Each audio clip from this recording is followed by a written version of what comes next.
நான் ஒரு முக்கியமான முடிவெடுத்திருக்கேன். அப்படி என்ன பாட்டி முக்கியமான விஷயம்? இதான் அந்த முக்கியமான விஷயம்.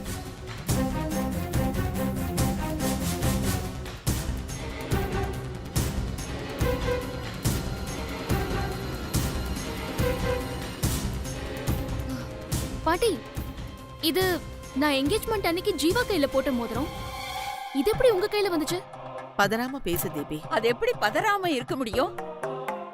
இது எப்படி உங்ககிட்ட வந்துச்சு? முதல்ல அதை தெளிவா சொல்லு. அதே குழப்பம்தான் எனக்கும். ஆணோ பொண்ணோ, பொதுவா கல்யாணம் சம்பந்தப்பட்ட ஒரு பொருளை பொக்கிஷமா பாதுகாப்போம். ஆமா, இதோ ஜீவா போட்ட மோதிரம் பாரு, எவ்வளவு பத்திரமா வச்சிருக்கா. ஆனா ஜீவா என்ன சத்த? நேத்து நைட்டு இந்த ரிங் நம்ம வீட்டு கார்டன்ல இருந்துச்சு.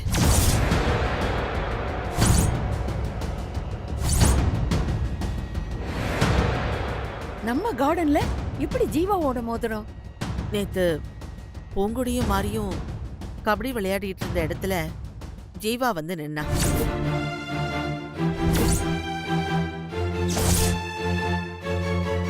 கல்யாண மண்டப விஷயத்தை பத்தி போய் பேசுறனவன் இங்க வந்து நிக்கிறானேன்னு எனக்கு சந்தேகமா இருந்துச்சு. அப்போ அவன் கழட்டி போட்டிருப்பான்னு சொல்ல வரியா? இல்ல ராஜம்மா, அதுவாதான் கழண்டு விழுந்திருக்கும். ஆனா விழுந்தது கூட தெரியாத அளவுக்கு அவ்வளவு கேர்லெஸ்ஸாவா இருப்பான்? கொஞ்ச நேரம் கழிச்சாவது நம்ம கையில ஒரு மோதிரம் போட்டிருந்தோமே, அது காணோமேன்னு ஒரு சுதாரிப்பாவது இருந்திருக்க வேணாம்? அதனாலதான் எனக்கு இவ்வளவு குழப்பம். இந்த நிமிஷம் வரைக்கும் இத தேடி ஜீவாவும் வரல, அவங்கிட்ட இருந்து ஒரு போனும் வரல.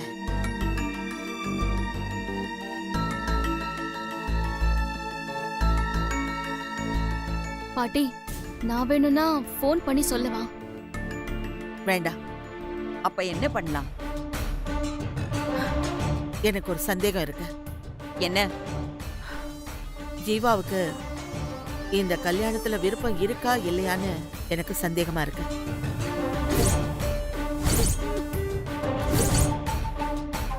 முதல்ல எனக்கும் உங்களை மாதிரி அதிர்ச்சியா தான் இருந்தது.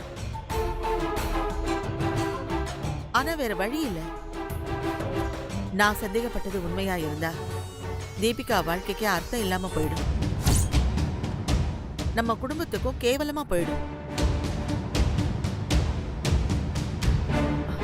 அதனால இந்த விஷயத்தையும் என்னோட சந்தேகத்தையும் கேர்லெஸ்ஸா விட்டுற முடியாது.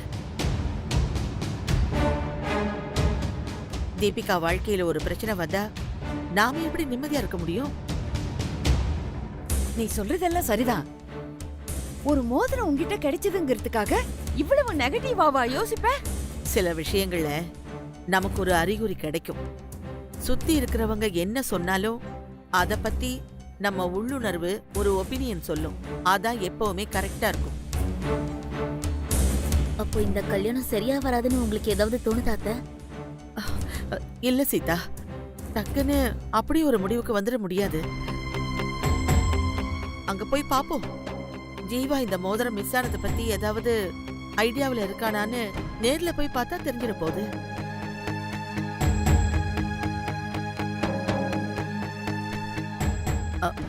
அதை விட ரொம்ப முக்கியம், அவனுக்கு இந்த கல்யாணத்துல விருப்பம் இருக்கா இல்லையான்னு நாம தெரிஞ்சுக்கணும்.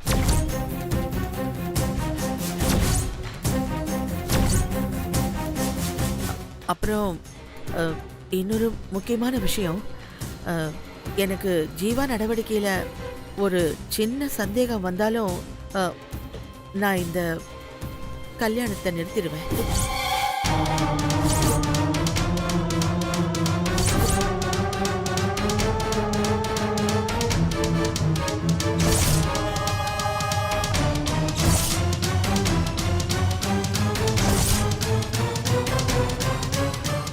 அதுக்கு நீங்க எல்லாரும் கட்டுப்படணும்.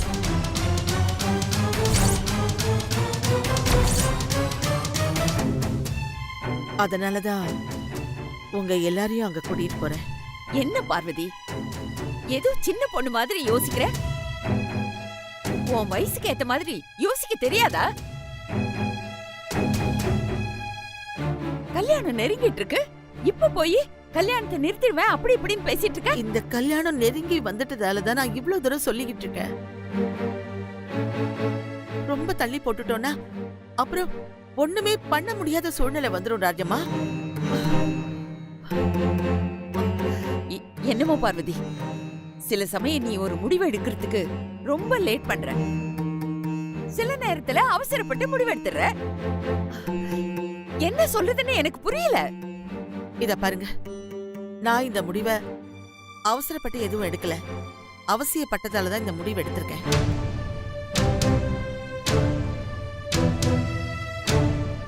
இத பாருங்க, இதுக்கு மேல நீங்க எதுவும் பேச வேணாம். நீங்க எல்லாரும் என் கூட வர்றீங்களா இல்ல நான் மட்டும் போய் எல்லா முடிவும் எடுத்துட்டுமா? வாங்க.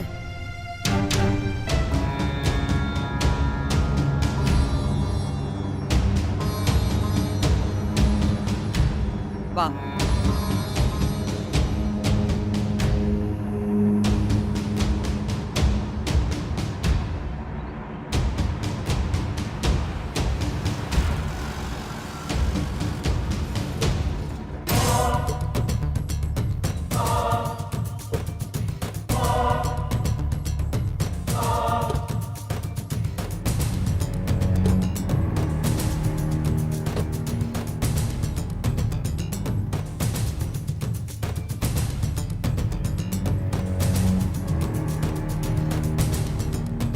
வாங்க பாட்டி, வாங்க வாங்க வாங்க உட்காருங்க. அம்மா, யார் வந்திருக்காங்கன்னு வந்து பாருங்க. இதோ வந்துட்டேன். உட்காருங்க. வாங்க வாங்க உட்காருங்க. அனன்யா, போய் ஜூஸ் கொண்டு வா. சரிம்மா. என்ன திடீர்னு ஒரு ஃபோன் கூட பண்ணாம வந்திருக்கீங்க? நான் ஃபோன் பண்ணலான்னு தான் சொன்னேன். பார்வதி தான், அவங்க என்ன நமக்கு அண்ணியமா, இந்த பக்கம் வந்துட்டு போகாம இருந்தா நல்லா இருக்காது, அதான் பாத்துட்டு போலான்னு சொன்னாங்க. ஆமா, அவங்க சொல்றதும் கரெக்ட் தான். நமக்குள்ள என்ன ஃபார்மாலிட்டிஸ் பார்க்க வேண்டியது இருக்கு? ஆமா. ஜீவா எங்க? வெளியே போயிருக்கானா? இல்லைங்க, இங்க தான் இருக்கான். கூப்பிட்டுமா? வேண்டாம் ஆண்டி, நானே போய் கூட்டிட்டு வரேன். கொஞ்சம் ஸ்லோவா போமா. ஜீவான்னு சொன்னாலே உனக்கு கண்ணு மண்ணு தெரிய மாட்டேங்குது. மறுபடியும் வழுக்கி கீழே விழுந்துறாது, சரியா? போங்க ஆண்டி. நான் போய் கூட்டிட்டு வந்துடுறேன். போயிட்டு வரேன் மம்மி.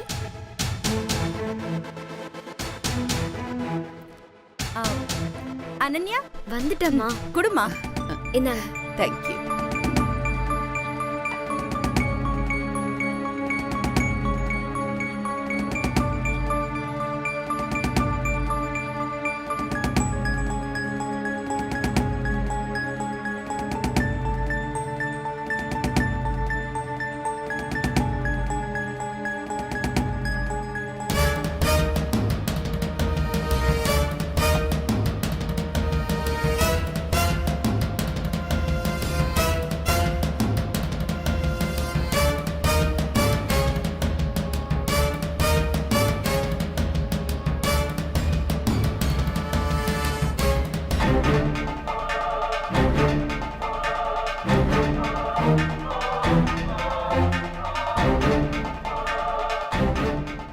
வாங்க மாப்ள, வந்து உட்காருங்க. பாப்பா.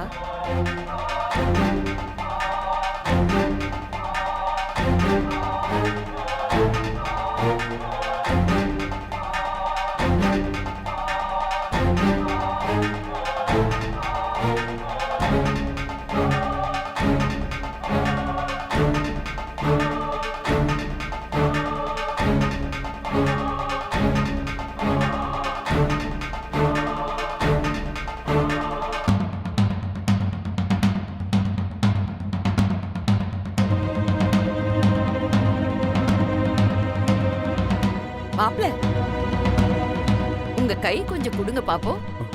எதுக்கு? இல்ல, ஜோசியம் பார்க்கத்தான். உங்களுக்கு ஜோசியெல்லாம் பார்க்க தெரியுமா? ஓரளவுக்கு பார்க்க தெரியும். குடுங்க மாப்பிள.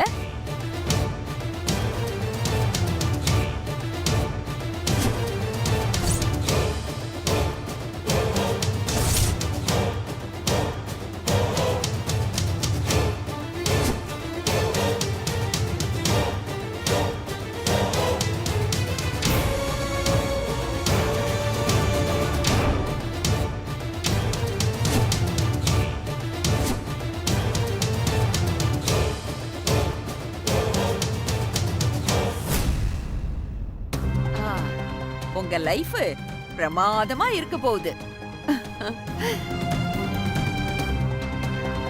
இல்ல பார்வதி? ஆமா. வேற உங்களுக்கு அழகான வைஃப் வரப்போறா.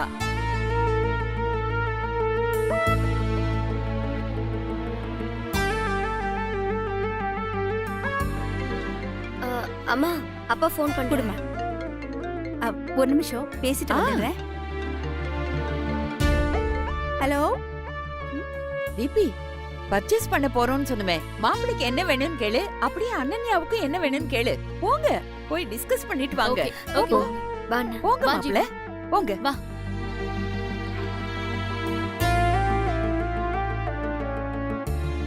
பார்வதி, ஜீவா கையில மோதிரத்தை பார்த்தேல்ல? கண்ணால பாக்குறதும் பொய், காதால கேக்குறதும் பொய்ன்னு சொல்லுவாங்க. நீ கண்ணால பார்த்த மோதிரமும் நான் சொல்றதும் பொய்ன்னு நினைச்சிட்டேல? என்ன ராஜம்மா, அப்போ எனக்கு வந்த சந்தேகம் நியாயமானது இல்லையா? சந்தேகம் யாருக்கு வந்தாலும் தப்புதான். அதுல என்ன நியாயம் இருக்க முடியும்? நீ என்ன சொல்ல வர? யாரோ எங்கேயோ போட்ட மோதிரத்தை எடுத்து வச்சுக்கிட்டு இத வச்சுதான் இந்த கல்யாணம் நடக்குமா வேண்டாமான்னு முடிவு பண்ணலான்னு சொன்னியே.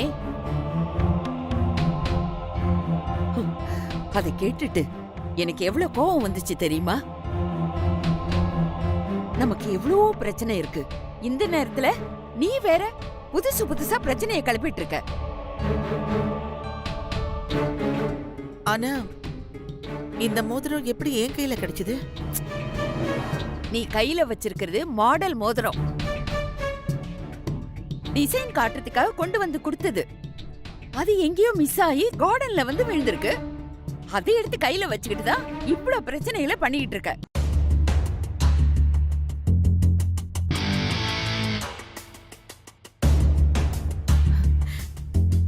சாரி ராஜம்மா, என் மனசுக்கு இப்பதான் நிம்மதியா இருக்கு.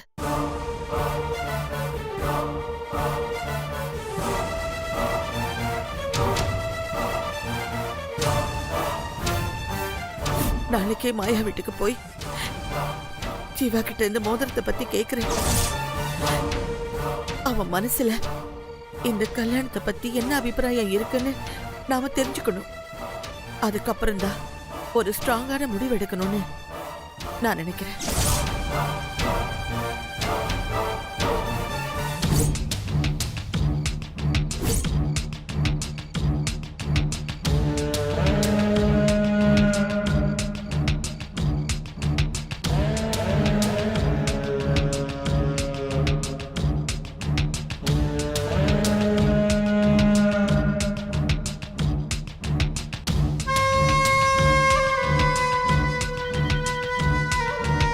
என்ன மேடம் இந்த நேரத்துல கால் பண்ணிருக்கீங்க? ஒரு முக்கியமான விஷயம். சொல்லுங்க மேடம். நிச்சயதார்த்தத்துக்கு மாப்பிள்ளைக்கு போடுறதுக்காக ஒரு ரிங்கு வாங்கணும்ல? ஆமா மேடம். அதே டிசைன்ல ஸ்டாக் இருக்கா? இருக்கு மேடம். எத்தனை பீஸ் வேணும்? ஒண்ணே ஒண்ணு போதும். ஆனா அது இப்பவே என் கைக்கு வந்தாகணும். மேடம் ஷாப் க்ளோஸ் பண்ணியாச்சு மேடம். எனக்கு காரணம் எல்லாம் சொல்லக்கூடாது. அதுக்கு நீங்க எவ்வளவு வேணாலும் பில் போட்டுக்கங்க. ஆனா அந்த மோதிரம் உடனே என் கைக்கு வந்தாகணும். ஓகே மேடம், விடியறதுக்குள்ள எப்படியாவது கொண்டு வந்து சேர்த்துறேன். Very good.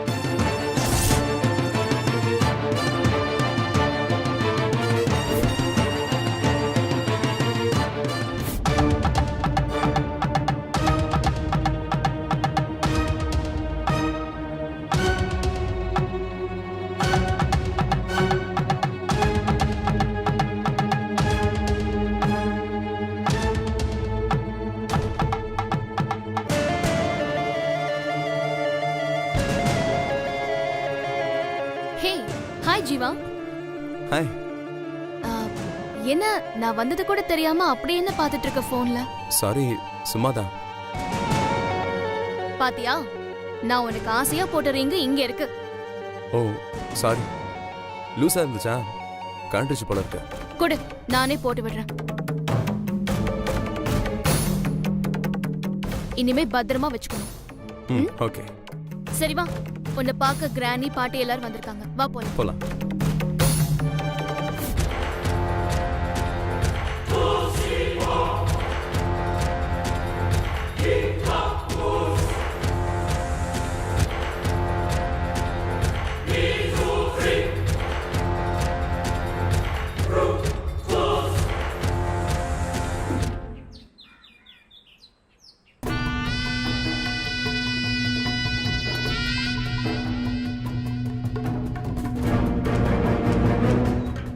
கிராணி, என்னாச்சு? எப்பவும் இல்லாம இன்னைக்கு இவ்ளோ டென்ஷனா இருக்கீங்க? ஆமா தீபி, எதிரிகளையும் பிரச்சனைகளையும் குறைச்சு மதிப்பிடக்கூடாது.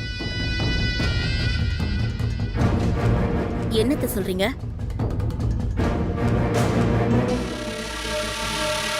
ஜீவா கையில நிச்சயதார்த்த மோதிரம் இல்ல, அது பார்வதி கையில கிடைச்சிருக்கு. மாடல் மோதிரம்னு சமாளிச்சிட்டோம். நாம புத்திசாலித்தனமா அதே மாதிரி ஒண்ணு ஏற்பாடு பண்ணி ஜீவா கையில போட்டு விட்டாச்சு. ஆனா இந்த ப்ராப்ளம் இதோட சால்வ் ஆகாது.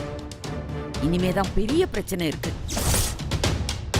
அவன் கையில மோதிரத்தை போட்டுட்டோம், அதே மாதிரி அவன் மனசுல தீபிகாவை நினைக்க வைக்க முடியாதே. அப்போ அவன் மனசுல சுத்தமா நான் இல்லைன்னு சொல்றீங்களா கிராணி? நீ நிச்சயதார்த்தத்துல அவனுக்கு போட்ட ரிங்கு கையில இருந்து மிஸ் ஆயிருக்கு. அது கூட அவனுக்கு தெரியல.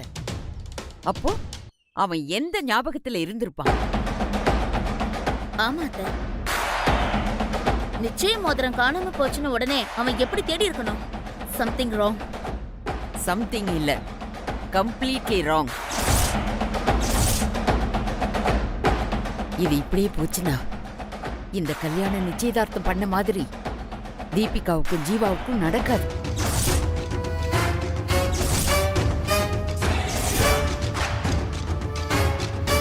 அத்தை, என்ன சொல்றீங்க?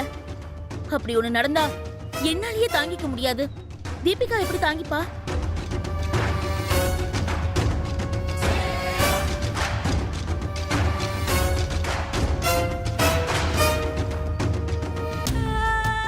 கிராணி, நீங்க என்ன பண்ணுவீங்களோ எனக்கு தெரியாது. ஏன் ஜீவா எனக்கு கிடைக்கணும். இல்ல, அவசரப்படாத. ரொம்ப கோவமா இருக்கும்போதும் ரொம்ப டென்ஷனா இருக்கும்போதுதான் நாம நிதானமா இருக்கணும். இல்ல நாம எடுக்கிற முடிவு ரொம்ப தப்பாயிடும். அந்த ஜீவா மனசு பூரா இந்த பூங்கொடி தான் இருக்கா. கிராணி, ஷாக் ஆகாத, உண்மை அதுதானே. வேணா அந்த ஜீவாவுக்கு ஃபோன் பண்ணு, எங்கேயாவது வெளியே போலான்னு கூப்பிடு. அவன் என்ன சொல்றான்னு பார்க்கலாம். யோசிக்காத. ட்ரீட்மெண்ட் கொடுக்கறதுக்கு முன்னாடி அந்த நோய் வந்திருக்கிறது உண்மைதானான்னு 1க்கு 4 தடவை ரீகன்ஃபார்ம் பண்ணிக்கணும். சொல்றேன்ல, ஃபோன் பண்ணு.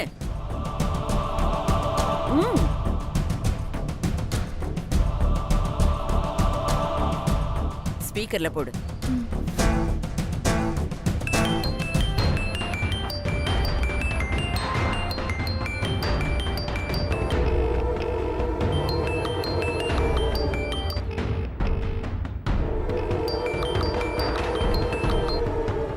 ஹலோ.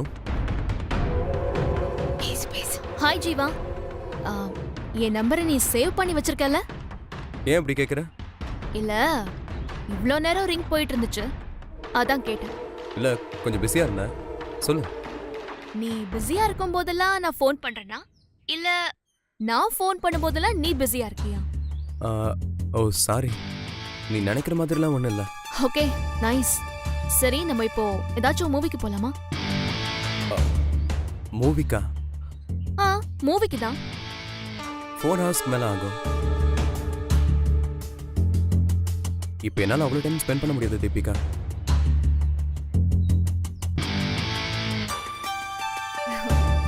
சரி ஓகே நோ ப்ராப்ளம். ஏதாச்சும் மாலுக்கு ஷாப்பிங் போலாமா? ஷாப்பிங் போனால் டைம் போகிறதே தெரியாது. அதுவும் இல்லாமல் நான் இப்போ சரி ஜீவா எங்கேயாச்சும் போலாம். நீயே சொல்லு. நான் உன்னை மீட் பண்ணணும். That's all. ப்ளீஸ் அண்டர்ஸ்டாண்ட் தீபி. எனக்கு எப்படி சொல்கிறதுன்னு தெரியல. நான் இப்போ கொஞ்சம் வெளியே இருக்கேன். நம்ம வேணா இன்னொரு நாள் மீட் பண்ணலாமா?